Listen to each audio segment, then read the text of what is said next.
মাঠে এসেই আগে গাড়ির খোঁজ নেওয়া একজন তাওহিদ হৃদয়ের, অথচ এই মাঠে তার রেকর্ড কিন্তু দারুণ। বাংলাদেশের হয়ে ৩৮০ রান করেছেন। এই মাঠে ব্যাটিং গড় ৪৭-এরও বেশি, স্ট্রাইক রেট প্রায় ১৫০ ছুঁই ছুঁই, 3টা 50, সর্বোচ্চ ৮৩ রান। আন্তর্জাতিক টি-20তে এই মাঠে সবচেয়ে বেশি রান তাওহিদ হৃদয়ের। আজকে যখন প্র্যাকটিসে আসেন, এসে গাড়িটার খোঁজ নিয়েছেন, একটা গাড়ি তিনি জিতেছেন ঢাকাতে। টি স্পোর্টসকে জানিয়েছিলেন সেই গাড়িটা হবে তার মায়ের জন্য। গাড়িটা জিতে কতটা খুশি? আলহামদুলিল্লাহ, খুব ভালো লাগছে। মানে নিজের তো একটা গাড়ি আছে, এটা কি চড়ে বাড়ি যাবেন নাকি? না, এটা ইচ্ছা আছে যে আমার আম্মাকে দেওয়ার আর কি, বা বাসায় আরেকটা গাড়ি দিতে চাই। মানে সিরিজ শুরু হওয়ার আগে থেকে চিন্তা ছিল যদি কোনোভাবে আমি এটা পাই তাহলে বাসায় দেওয়ার ইচ্ছা ছিল আর কি। সব মশার বিরুদ্ধে সুরক্ষা দিতে এলো বসুন্ধরা এক্সট্রিম অ্যারোসল, মশার বিরুদ্ধে এক্সট্রিম সুরক্ষা। এবারও একই রকম আশা তাওহিদ হৃদয় থেকে। চট্টগ্রামে সবসময় ব্যাটিং ফ্রেন্ডলি উইকেটে তাওহিদ হৃদয় বড় রান করেন, নিচের দিকে ব্যাট করে থাকেন। বাংলাদেশের নিচের দিক বলতে আমি 4-5 এই ধরনের ব্যাটিং পজিশন বোঝাচ্ছি, কেননা ১২০ বলের এই খেলায় আপনি 4-5-এ নামলে খুব বেশি বল পাবেন না। কিন্তু হৃদয় যে সাম্প্রতিক এই সময়ে বাংলাদেশের অন্যতম সেরা একজন ব্যাটার, তা নিশ্চয়ই আপনার জানা।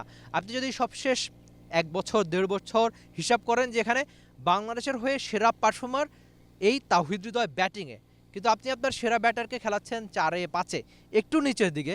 আপনি তো চাইলে আপনার ব্যাটারকে উপরের দিকে সুযোগ দিতেই পারেন। তাওহিদ হৃদয় উপরের দিকে কবে খেলবে, এটাও একটা বড় প্রশ্ন। তাকে যদিও জিজ্ঞেস করা হলে তিনি সরাসরি উত্তর দিতে চান না, কেননা এটা তিনি একদম পুরোটা ছেড়ে দেন টিম ম্যানেজমেন্টের উপর।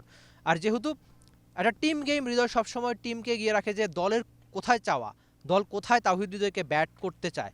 হয়তো 4 বা 5 এই সিরিজেও তাকে দেখা যাবে, কিন্তু টি-20 ক্রিকেটে তিনি বিপিএলে রংপুরের হয়ে বা অন্যান্য দলের হয়ে কিন্তু উপরের দিকে খেলেছেন, ওপেনিংয়ে খেলেছেন এবং সেঞ্চুরি করেছেন। কেননা এই ফর্ম্যাটটা তো একদম ছোট, ১২০ বলের এই ফর্ম্যাটে আপনি খুব বেশি বল খেলতে পাবেন না। আপনি তো আপনার সেরা ব্যাটারকে চাইবেন সবচেয়ে বেশি বল খেলাতে। এখন দেখা যাক হৃদয় অস্ট্রেলিয়ার সঙ্গে এই সিরিজে উপরের দিকে ব্যাট করেন, নাকি 4 বা 5-এ ব্যাট করেন, অথবা কেমন রান করে থাকে। যেটা একদম শুরুতেই বলেছিলাম যে সাগরিকার এই মাঠে তাওহিদ হৃদয়ের ব্যাটিং গড় ৪৫-এর বেশি, স্ট্রাইক রেট ১৫০-র মতো, ৮০ পেরোনো ইনিংস রয়েছে। বড় ইনিংস কি তাওহিদ হৃদয় খেলতে পারবেন কিনা, অথবা তার ব্যাটিং পজিশন কোথায় থাকবে, দেখা যাক হৃদয় অস্ট্রেলিয়ার সঙ্গে বড় দলের বিপক্ষে কেমন করে থাকে। Rifat Mil, T sports, Chattogram. For more updates, subscribe to our YouTube channel and click on the bell icon. Follow us on Facebook and Instagram. Download T Sports app to enjoy exciting games and highlights.